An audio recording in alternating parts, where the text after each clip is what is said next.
let's shift gears here a little bit to talk about that monster of a game with implications of playoffs and the NFC West Division title, the Seattle Seahawks.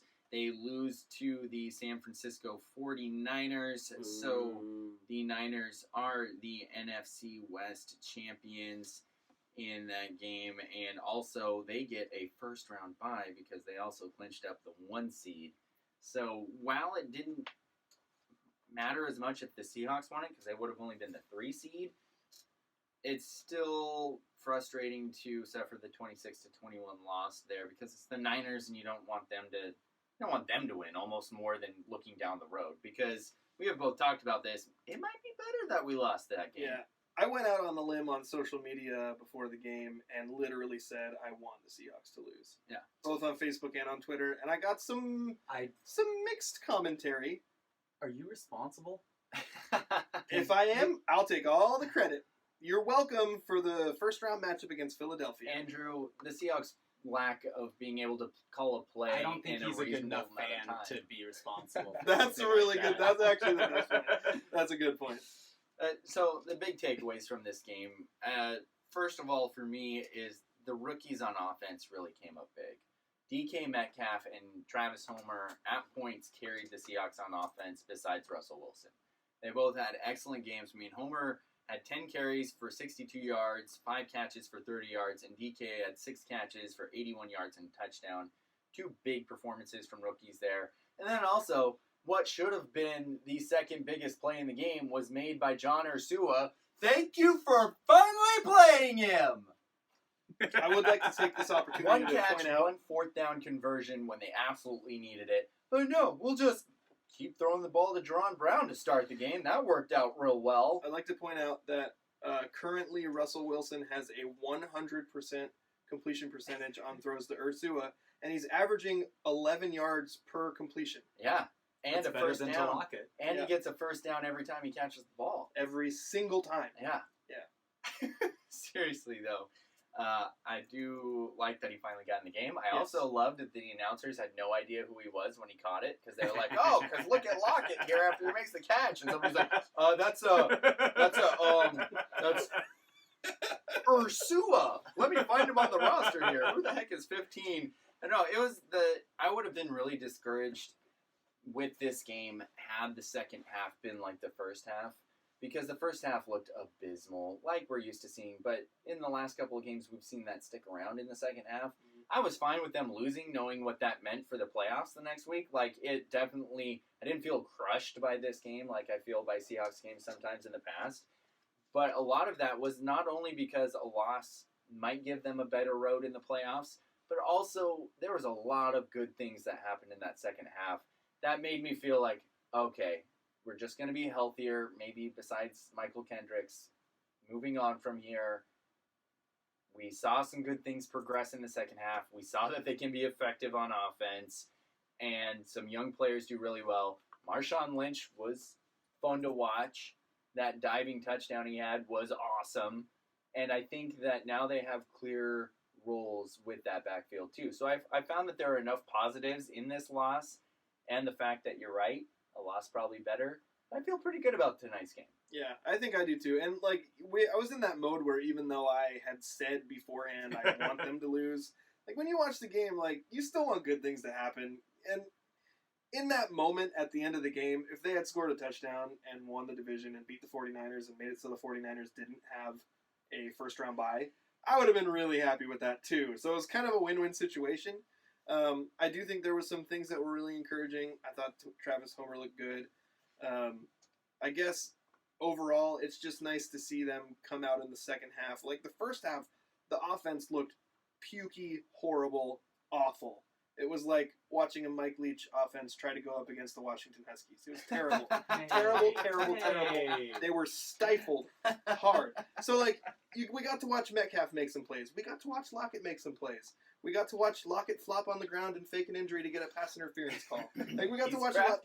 We did get to watch a lot of good things happen. So I felt like at halftime when it was 13-0 and our offense looked really bad, I feel like I would have been really upset if they hadn't come out in the second half like they did.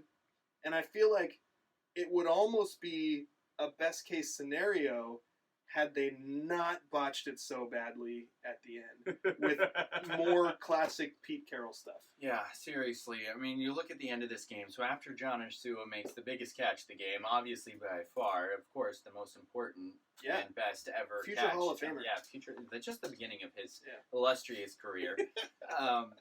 Instead of them then handing it to Marshawn Lynch for the game-winning touchdown, which everybody expected at that moment, he comes running onto the field. People are throwing Skittles all over the place. It's going to be a great time. We're going to win. Oh, my gosh. It's going to be amazing. And then... Flag?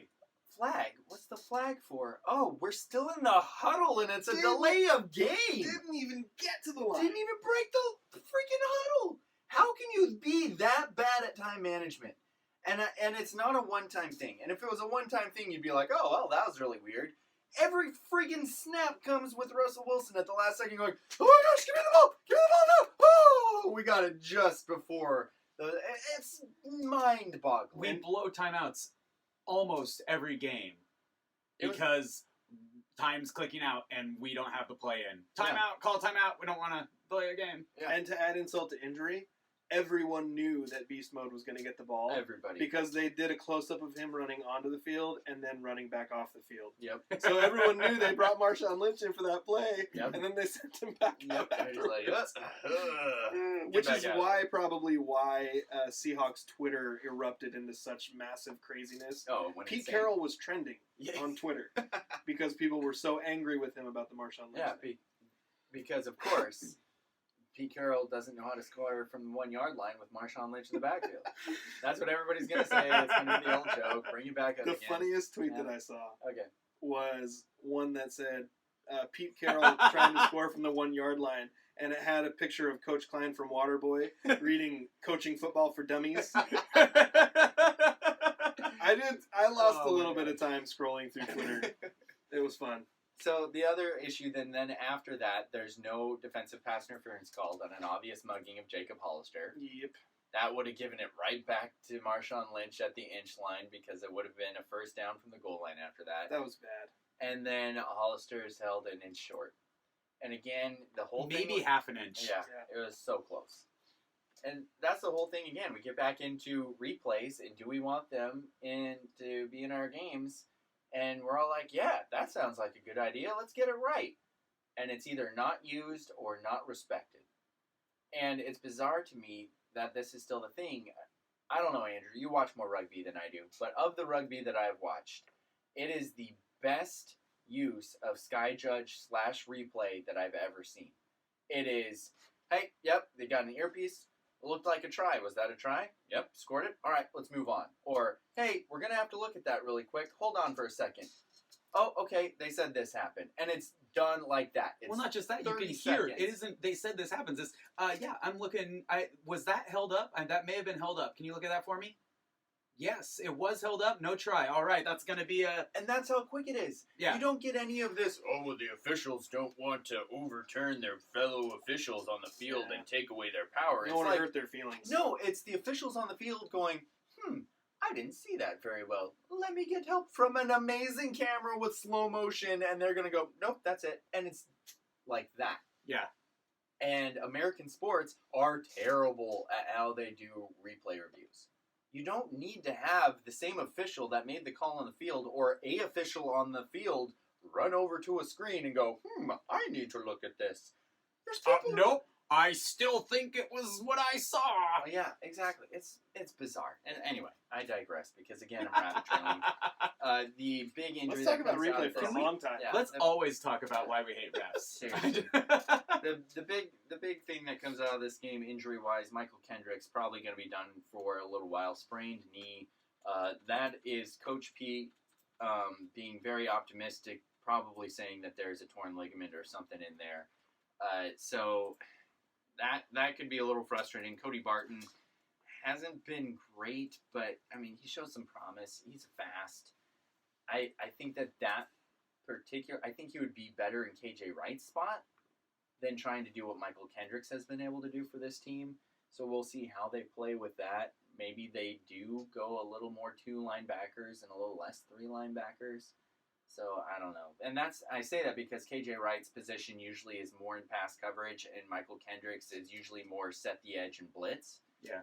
And Barton is a much better pass defender than he is a down the hill, set the edge type of player. Well, he's a former safety, for Pete's sake. I just had this thought, but what do you think of Shaquem Griffin? I think that spot. You're right. I think Shaquem will probably get some more run as well now, and we see this happen in games. They go with the next guy on the depth chart in that game, and then when they have a week to game plan for something, this is why I think that the Montesano Bulldogs would have gone on a better run had they been able to game plan for something for a week. It's also why you saw Jamarco Jones playing tackle last week when Dwayne Brown couldn't play last second. Yeah. Instead of this week, it was George Fant. When you have a week to prepare, you can find some things scheme-wise to use your players in a good way. So, I mean, that's the only major injury coming out of this. I think that's definitely survivable, especially playing against the Eagles, who not only are they not that good, but they have been decimated by injuries as well.